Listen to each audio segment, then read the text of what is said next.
Next. Swamiji, what is the value and meaning of relationship? Should we give up relationships? Is that what you're saying? It's a beautiful question. You are not supposed to give up the relationships. You are supposed to give up the expectations in relationship. I always tell people, renounce what you don't have. You don't have to renounce what you have. Live happily with your wife. Just renounce the fantasies you have about your wife. Live happily, intensely with your spouse. Drop the fantasies which you have about your spouse. Next session is about that only. In day-to-day life, we often come across negative energy. Though we are not astute enough to know, but sometimes you come home and find that in spite of the house having everything that one would need, instead of happiness, there is irritation, there is anger, there is a kind of tension in the air. And typically it happens because everybody is overworked like this. But how then we convert this negative energy to positive energy? Immediately just go for a bath. Take bath and sit and meditate. Do at least one meditation. The whole energy will be changed. I understand what you are saying. I know this, I understand the situation. This is the best solution. Thank you. Yeah, it's nice to talk about, a lot of positive energies and whatnot, but the reality is, go back to the reality and see a lot of things like that. I'm just kind of curious to see how you see the world. For example, capitalism. There's just so much of There's just so much of angers and hatreds and whatnot out in the world, and just like to share your thoughts on how you personally see the world with all this. How I personally see the world. According to me, the world is running perfectly, beautifully as it should be. The maximum positive way it is running.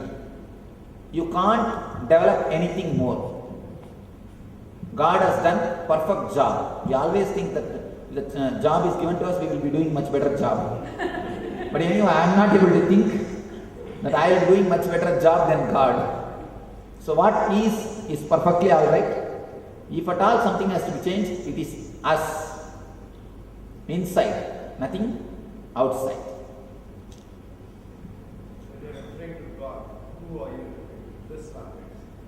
The same existence energy who has created the whole thing. We are born as maybe as Muslims, Christians, Hinduism, and there are so many. And some people say, I just stay in this. How am I supposed to understand God? Who is God? And some people are confused. There is Hinduism, there are born as Christians, there are born Muslims. Any one religion, take it up properly and do intensely, you will realize God. That's all. There's no difference between. You see, difference is only in your intensity. There is no difference in the path. Go intensely, any one religion is enough. The difference is only in intensity, not in the path. Any path is okay. Go intensely, that's all. Intensity is what you need. So we believe all is okay. We don't want any more religious, just concentrate on meditation. And are we going to go to the same path? Yes, you are growing much faster way to the same path. From what I understood reading, religion kind of divided into two camps. One believe in one God concept, that means the creator. This creator decides, how the earth and everything else, stated in some of the religion book.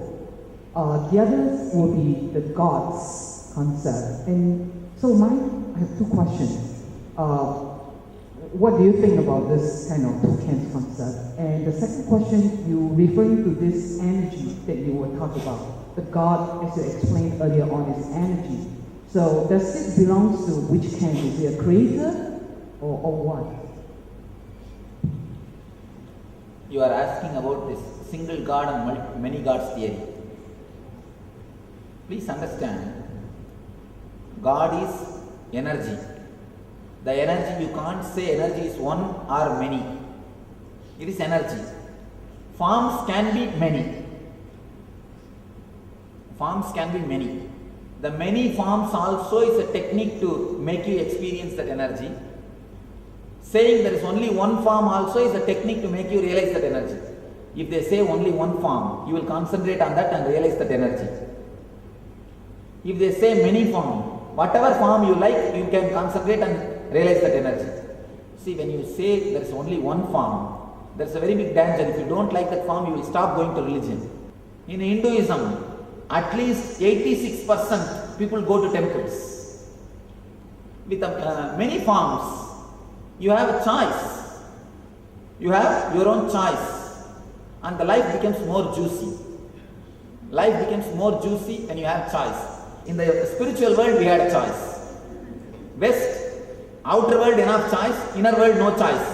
In the East, inner world you have choice, outer world no choice. That's the difference. So better to have choice in the inner world than in the outer world. Morning. Can you explain spiritual and enlightenment? Having direct heartline connection with the cosmic energy is what I call enlightenment. There is an energy which runs the whole world, whole universe. Experiencing that energy only is running your body. That energy only is running your mind. That energy only is running your being is what I call enlightenment. If you think you are running, you have ego. If you think no, Parashakti is running, the existence is running, the energy is running, cosmic energy is running, then you become enlightened. That's all. Realizing the Dhamma of the cosmos is only Dhamma of the macrocosm is same as Dhamma of the microcosm is enlightenment. Realizing the Dhamma of the microcosm and Dhamma of the macrocosm is one and the same. Macrocosm is universe, microcosm is this body. The Dhamma behind both is one and the same. If you experience that, you are enlightened. Yes. Dhamma means Dharma. Spiritual? Spiritual. The cosmic energy which joins and enters us, and when it leaves us, what's that process like? What actually happens in our body? Oh, it's a huge question. You are asking the secret of death and birth. I think you have to do the next course, the NSP. NSP is all about birth and death. So, it takes 4 days for me to explain what happens at the time of death. So only the next course can help explain. Now I don't think I will be able to answer such a big question. If I answer in a short way, I will not feel satisfied. Okay, next. You mentioned about how people's bodies are made to be vegetarian, but many people eat meat and live to be 100 years old, and they set world records and they live. Please understand, it is not that because of meat they lived 100 years. In spite of meat they lived 100 years. If they have taken vegetarian food, they would have lived 200 years. But people who are vegetarian aren't living. I say one thing, you can't speak only based on this one information. You have to see, the vegetarian guys, they must have been doing many other wrong things to reduce their life. That can be the reason for why they are living short life. The non-vegetarian guys, they may be doing many other good things to extend their life. One thing I can be sure, vegetarianism is one of the wonderful best strategy for your good health.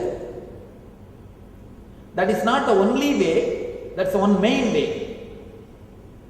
The people who are having non-veg, they may be doing so many other good things to keep their health, to make them live 100 years.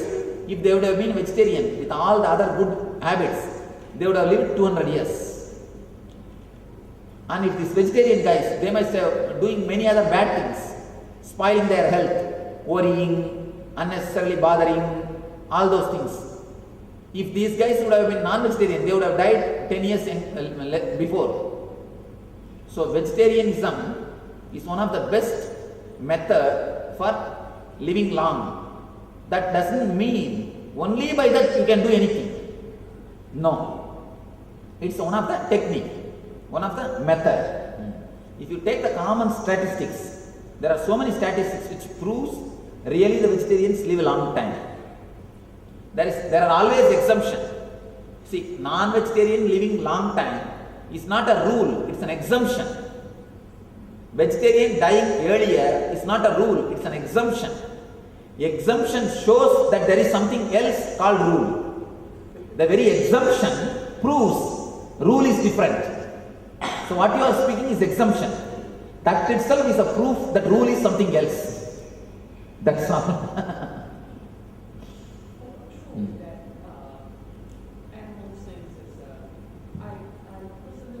I can give you that, you can see that website, Reversing the Heart Disease. Yeah, That doctor has done a very big statistics research.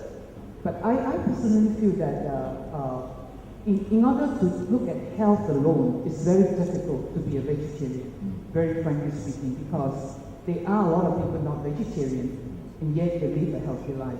So the thing is, I realize that you have to have very much compassion for animals for you to sustain. And that's something that worries me when we talk about energy, because we tend to classify animals as a lower energy. There tends to be this superior, kind of concept about. And when you think that they are lower energy, you tend to look down on them. That's sort of like propagate the whole thing about animals. It's important, you can eat them, it's no issue, it's no problem. Let me tell you one thing. When you kill them, they release so much of agony and pain in their body. All that negativity will be stored in their body. If you eat that same body, what will happen to your system? When you kill animals, they release so much of agony, pain, suffering into their system. If somebody eats that body, the same energy will enter into that person. He will be prone to depression. There are so many reasonings we can give. I am trying to give whatever reasons I know, that's all.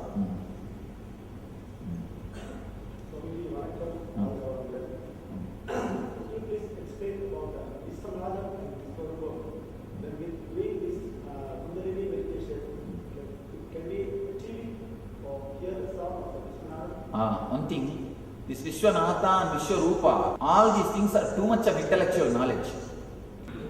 You see, too much reading, too much of ideas without meditative experience is nothing but eating cow dung. Don't eat cow dung. Don't eat too much of these big words. It will be dangerous for you. Understand? When you meditate, you experience Vishwanatha and Vishwarupa. But if you know already the word Vishwanatha and Vishwarupa, before experience you will start visualizing, imagining. You are in a danger of imagining all those things if you learn about all these things before experience. You understand what I say? So never learn these big words. Don't learn these big words before experience, because you will start imagining it. Better work for experience, let it happen. Let you not visualize.